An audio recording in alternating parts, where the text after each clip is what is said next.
Assalamualaikum warahmatullahi wabarakatuh. Perkenalkan, nama saya Della Herianti dari kelas PTIKA Angkatan 2019 dengan NIM 1929040004, yang mana pada kesempatan kali ini saya akan membawakan materi mengenai keterampilan sosial dan upaya pengembangannya.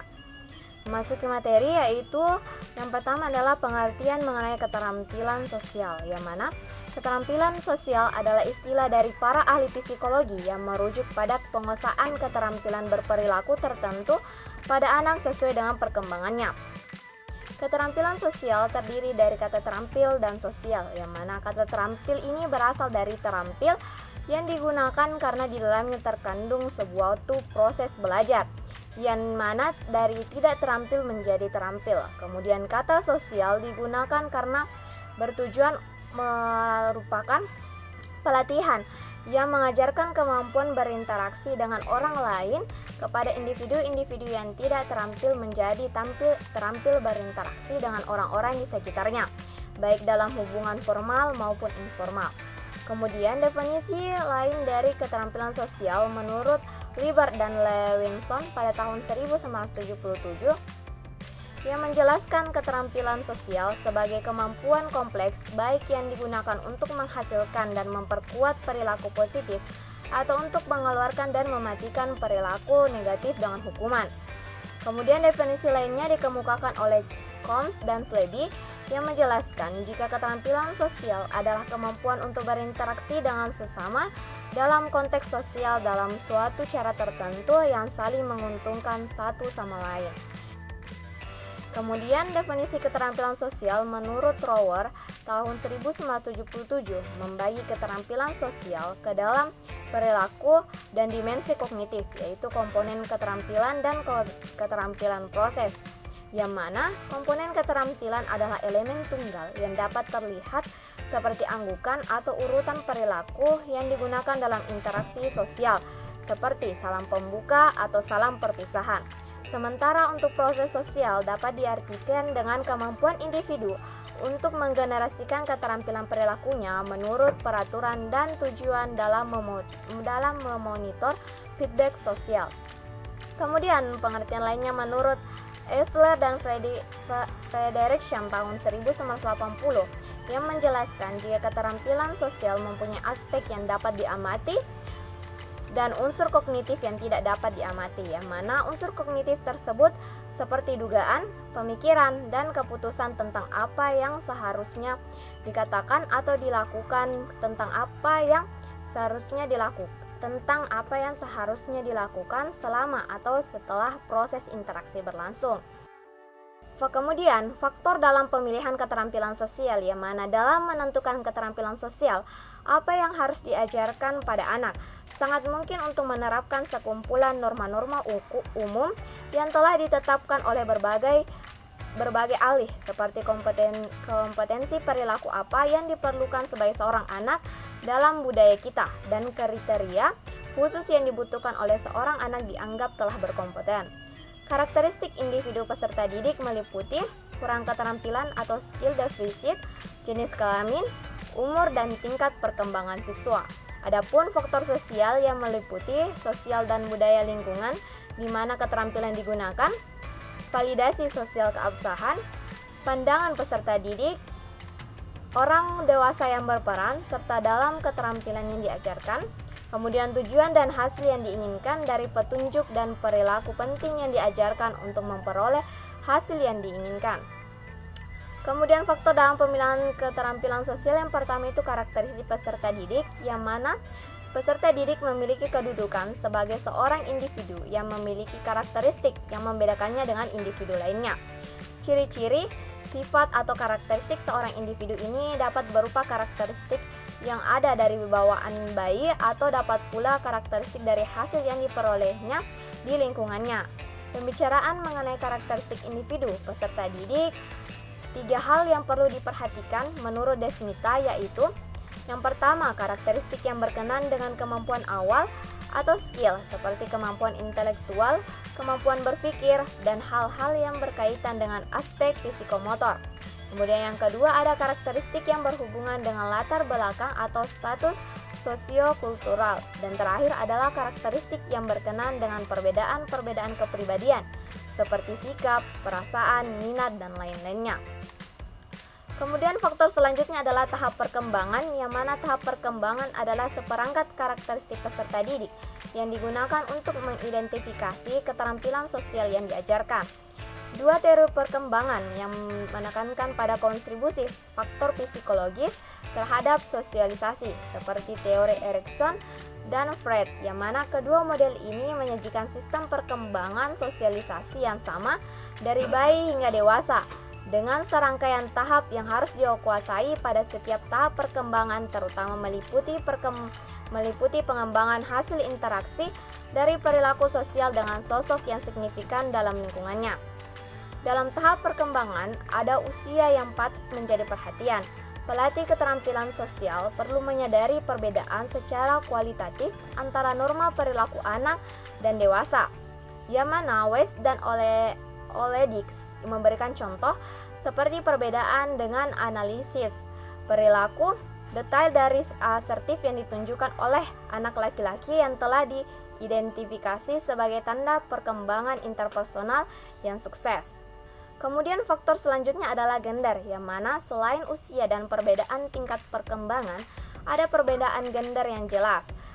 Gender sering dipertukarkan dan dianggap sama dengan jenis kelamin, padahal perbedaan ini memiliki perbedaan yang signifikan antara jenis kelamin dan gender, yang mana Sugihartono menjelaskan perbedaan antara jenis kelamin dan gender, yaitu jenis kelamin menunjuk pada perbedaan biologis dari laki-laki dan perempuan, sementara gender merupakan aspek psikososial dari laki-laki dan perempuan yang dibangun secara sosial budaya. Perbedaan gender ini dipengaruhi oleh faktor-faktor seperti norma-norma budaya dan tingkat sosial ekonomi, serta perubahan yang terus berkembang antara peran laki-laki dan perempuan. Kemudian faktor selanjutnya adalah defisit perilaku dan kognitif, yang mana ketika program keterampilan sosial dilakukan karena masalah yang terjadi dalam hubungan sosial, aspek penting dalam pemilihan sasaran perilaku adalah mengidentifikasi defisit perilaku tertentu yang akan direhabilitasi. Rubin dan Krasnor tahun 1986 menguji problem solving pada perilaku sosial anak menurut status sosial pada teman sebaya dan menentukan perbedaan sosial yang jelas antara anak-anak yang menarik diri secara sosial atau terisolasi dari lingkungan sosial dan anak-anak yang ditolak dalam lingkungan sosial karena kemampuan mereka dalam memecahkan masalah dalam lingkungan sosial. Anak-anak yang ditolak secara sosial cenderung berperilaku lebih agresif, impulsif, dan kurang fleksibel. Anak-anak yang menarik diri secara sosial atau terisolasi dari lingkungan sosialnya tidak menunjukkan defisit dalam sosial kognitifnya, tapi lebih kepada kurang percaya diri dalam lingkungan sosial dan mempunyai kemampuan cenderung lebih asertif atau tegas. Kemudian, Akhtar dan Bradley tahun 1991 menemukan bahwa anak agresif cenderung kurang dalam pengawasan sejumlah kemampuan yang diperlukan dalam interaksi sosial yang positif. Di antara defisit ini, salah satunya adalah ketidakmampuan untuk mengkodekan isyarat lingkungan yang relevan dan untuk menghasilkan solusi dan tindakan pada situasi yang bermasalah. Sebagai tambahan, anak agresif cenderung menetapkan niat bermusuhan dengan pola sosial dan mengikuti tujuan sosial yang tidak pantas. Dari permasalahan tersebut dapat disimpulkan bahwa pendekatan atau perawatan terapi untuk anak-anak agresif harus menyertakan pelatihan pemrosesan informasi sebaik mungkin. Adapun kriteria sosial dalam pemilihan keterampilan meliputi konteks budaya, hubungan teman sebaya. Kemudian adapun kriteria sosial dalam pemilihan keterampilan yaitu meliputi konteks budaya, hubungan teman sebaya, dan validasi sosial. Yang mana konteks budaya di sini adalah sasaran pemilihan keterampilan sosial pada anak atau kelompok tertentu sehingga memiliki kriteria sosial yang perlu dipertimbangkan di samping faktor-faktor yang diuraikan tersebut. Kriteria sosial yang perlu mendapat perhatian adalah tentang budaya sebagai contoh. Sekarang ini anak diajarkan untuk bertindak asertif. Selain itu, anak juga diharapkan untuk mengetahui bagaimana merespon dalam hubungan interpersonal yang baik dengan orang dewasa atau dengan teman sebayanya. Kemudian, situasi khusus, yang mana seiring dengan perkembangan budaya, situasi khusus adalah sebuah konsep yang relevan dalam mengidentifikasi keterampilan untuk mengajar. Keterampilan sosial dipertimbangkan sesuai dengan suatu keadaan yang mungkin berbeda dengan yang lainnya. Kendall et al. Tahun 1984 menjelaskan kompetensi anak sebagai salah satu keleluasaan berperilaku dan kemampuan untuk mengevaluasi konteks kebutuhan dan perilaku perubahan tertentu agar sesuai dengan kebutuhan lingkungan. Kriteria sosial dalam pemilihan keterampilan selanjutnya adalah hubungan teman sebaya, yang mana hubungan dengan teman sebaya adalah salah satu unsur yang paling penting dalam kehidupan seorang anak dan berkontribusi dalam berbagai cara bagi pembelajaran sosial anak. Seperti yang dijelaskan oleh Peterson tahun 2014 dalam kelompok teman sebaya, anak-anak yang berusia relatif sama dengan tidak adanya ikatan kekerabatan terhadap mereka akan membuat anak menentukan sendiri keinginan, ketidaksetujuan, dan ketidaksukaannya pada persetujuan sosial.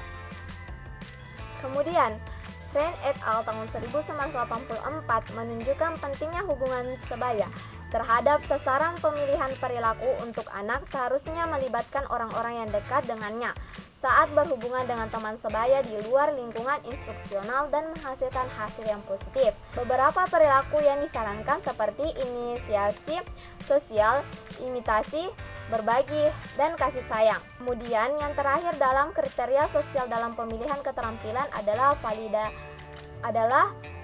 validitas sosial, yang mana sebuah dasar untuk memilih keterampilan sosial yang tersirat dalam diskusi Wolf tahun 1978 tentang validitas sosial sebagai kriteria untuk menentukan masalah sosial apa yang signifikan dalam upaya perubahan perilaku, yang mana menurut Schwartz dan Baer tahun 1991 mengidentifikasi konsumen sebagai berikut. Langsung dalam kasus pelatihan keterampilan sosial anak itu sendiri, kemudian tidak langsung teman sebaya dan orang dewasa yang relevan yang dapat mencakup anggota komunitas langsung dan keanggotaan komunitas yang luas. Terdapat risiko yang ditunjukkan apabila melakukan program perubahan perilaku tanpa persetujuan dari konsumen yang terlibat, mengenai perilaku sasaran dan prosedur yang terpilih. Kemudian, ada cara mengembangkan keterampilan sosial yang dibagi menjadi dua. Yang pertama itu meningkatkan keterampilan berkomunikasi, yang di dalamnya yaitu mengajari anak menggunakan kata-kata yang mudah dipahami, mengajari anak untuk melakukan kontak mata terhadap teman bicara, karena kontak mata adalah cara menunjukkan kepada teman bicara bahwa kita sedang menyimak ucapannya dan mau terlibat aktif dalam percakapan. Kemudian yang kedua ada memperkuat hubungan interpersonal, yang mana isinya di sini adalah mengajari anak mengenai hubungan yang baik karena keterampilan interpersonal sangat bermanfaat untuk kedepannya. Kemudian mengajari anak untuk mengatasi suatu konflik atau masalah secara sehat. Mungkin itu yang dapat saya sampaikan dari materi kali ini. Adapun kesimpulannya adalah bahwa keterampilan sosial memuat aspek-aspek keterampilan untuk hidup dan bekerja sama, keterampilan untuk mengontrol diri dan orang lain, keterampilan untuk saling berinteraksi antara satu dengan yang lain, saling bertukar pikiran dan pengalaman sehingga tercipta suasana yang menyenangkan bagi setiap anggota kelompok. Keterampilan sosial merupakan salah satu komponen dari pendidikan kecakapan hidup atau life skill yang harus dimiliki seseorang agar dapat menjalankan kehidupannya secara baik sebagai makhluk individu maupun sosial. Itulah tadi materi yang dapat saya sampaikan, lebih dan kurangnya mohon dimaafkan. Wassalamualaikum warahmatullahi wabarakatuh.